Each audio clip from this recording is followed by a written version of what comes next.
베트남이 예전과 다른 모습을 보이고 있습니다. 한국과 거리를 두려는 모습을 보이자 베트남 최대 기업인 삼성전자는 베트남 시설을 철수 모든 공장을 한국으로 되돌릴 고민을 했다고 하는데요. 이 소식이 알려지자 베트남 정부 관계자들은 다급하게 삼성전자가 바짓가랑이를 붙잡고 제발 있어 달라는 부탁을 했다고 합니다. 소홀하게 한국 기업을 대하는 대가를 받고 있는데요. 대체 베트남에 무슨 일이 벌어지고 있는지 지금부터 자세하게 설명해 드리겠습니다. 무더운 작년 여름 코로나로 인해 많은 이들이 움직이지 못하는 최악의 상황이었습니다. 특히 삼성전자 베트남 공장에서 일하는 직원들은 무더위에 코로나까지 겹쳐 자칫 잘못하면 공장 가동이 멈춰질 수 있었던 상황이죠. 그런데 이때 베트남 정부에서 특단의 조치를 내립니다. 삼성전자와 애플 협력 업체 공장이 있는 베트남 북부 박민성과 박장성 내 공장 근로자들의 귀가를 막은 것입니다. 한국인이라면 상상도 하기 힘든 이 조치에 많은 베트남인들은 정부의 갑작스러운 행동에 당황하지 않을 수 없었다고 하죠. 코로나로 인해 공장이 멈추기라도 하면 그 즉시 베트남 경제가 마비가 오기 때문에 내린 결정. 베트남 근무자들은 묵묵하게 정부의 결정을 받아들여 근무지를 벗어나지 않았습니다. 베트남 정부의 행동에 해외 언론사인 블룸버그는 이해할 수 없는 처사라며 이들의 실태를 고발했지만 베트남 정부 입장에서는 어쩔 수 없는 선택이었습니다. 삼성전자의 눈치를 살피고 있는 베트남 정부 입장에선 코로나로 인한 폐쇄가 발생하면 먹고 살 길이 없어지는 것이기에 극단적인 방법을 동원해서라도 감염을 막아야겠죠. 삼성전자가 베트남에게 있어 얼마만큼 중요한지 알 수 있는 사례입니다. 실제로 삼성전자는 2011년 기준 베트남 GDP의 25%에 달하는 매출을 기록. 다른 기업들과는 압도적으로 차이가 나는 성과를 거두었죠. 베트남에서 670억 달러 한화로 74조 원에 달하는 매출을 기록. 이익만 따져봤을 때 한화로 약 4조에 달하는 액수를 벌어들였죠. 베트남 전체 GDP가 2011년 기준 한화로 약 3,001조인데 거의 4분의 1이 삼성전자에서 나온다고 볼 수 있습니다. 삼성전자는 베트남의 방민 생산법인 다영우옌 생산법인 호치민 가전복합단지 삼성디스플레이 베트남 법인 등 4개의 법인을 두고 있는데요.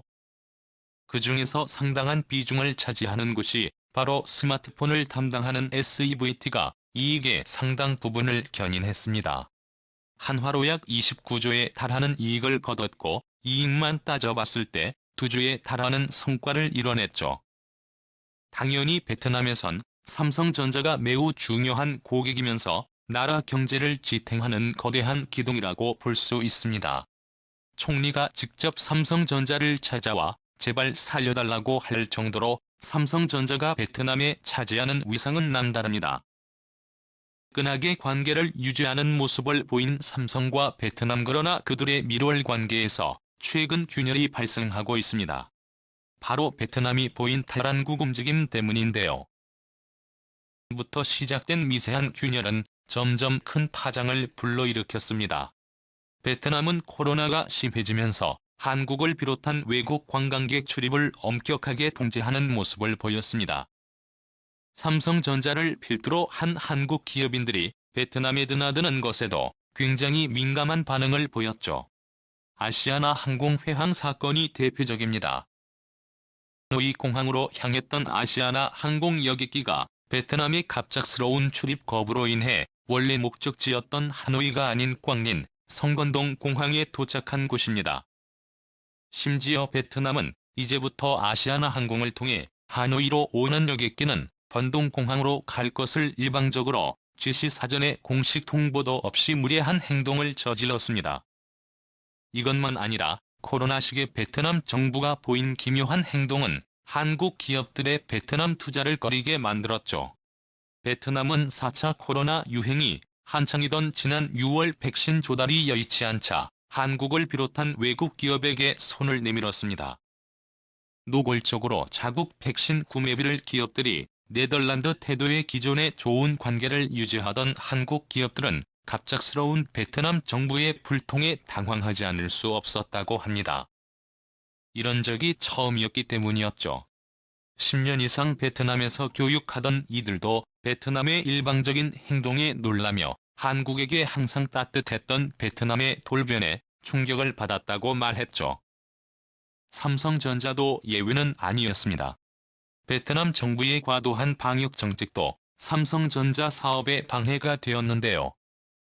입국 후 격리 기간을 2주에서 4주로 늘리는 방역 조치를 시행한 베트남은 해외 기업들에게 어떠한 사전 협의 없이 일방적으로 통보베트남 사업을 위해 들어온 한국인들은 졸지에 2주간 더 붙잡혀 있어야 했습니다. 게다가 작년 생산 차질을 빚은 삼성전자는 결국 베트남이 아닌 인도와 인도네시아의 생산 물량을 열고 일관 생산 납기일에 맞춰 겨우 물량 수급을 봐줄 수 있었죠. 상승하는 베트남 기업 근무자의 임금 상승 역시 삼성전자가 베트남에서 사업을 지속하기 어려운 요인이 되었죠. 인도와 달리 베트남 공장의 가동률이 급격하게 떨어진 것도 주목할 만한 부분인데요. 삼성전자 입장에서는 베트남에 더 이상 공장을 증설하는 등 추가 투자를 하기 어려운 상황이 되었습니다.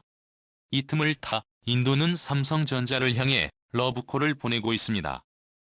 반도체가 미래 사업의 핵심이라는 것을 깨달은 인도 정부는 적극적인 인센티브를 약속하며 핵심 반도체 기업들을 자국에 유치하기 위해 총리가 직접 영업을 하며 반도체 기업 유치에 사활을 걸고 있습니다.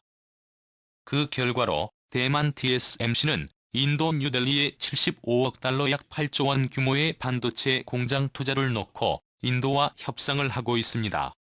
삼성전자는 인도로 이전할지 고민이 깊어졌다고 하는데요. 삼성전자가 고려하고 있는 또 하나의 방법은 바로 시설을 한국이지요. 한국인들을 채용하는 방법이라고 하죠. 최근 삼성전자는 평택에 추가 공장을 짓기로 결정 기존 시설보다 엄청난 규모를 자랑하는 반도체 공장을 짓고 있습니다. 기존 평택 공장보다 1.57호의 큰 규모로 클린룸 규모는 축구장 면적을 5개 크기로 현존하는 단일 반도체 라인 중 세계 최대 규모라고 하죠. 완공 시기에 맞춰 채용 인원을 늘리기 위해 인력 충원 계획을 발표했습니다.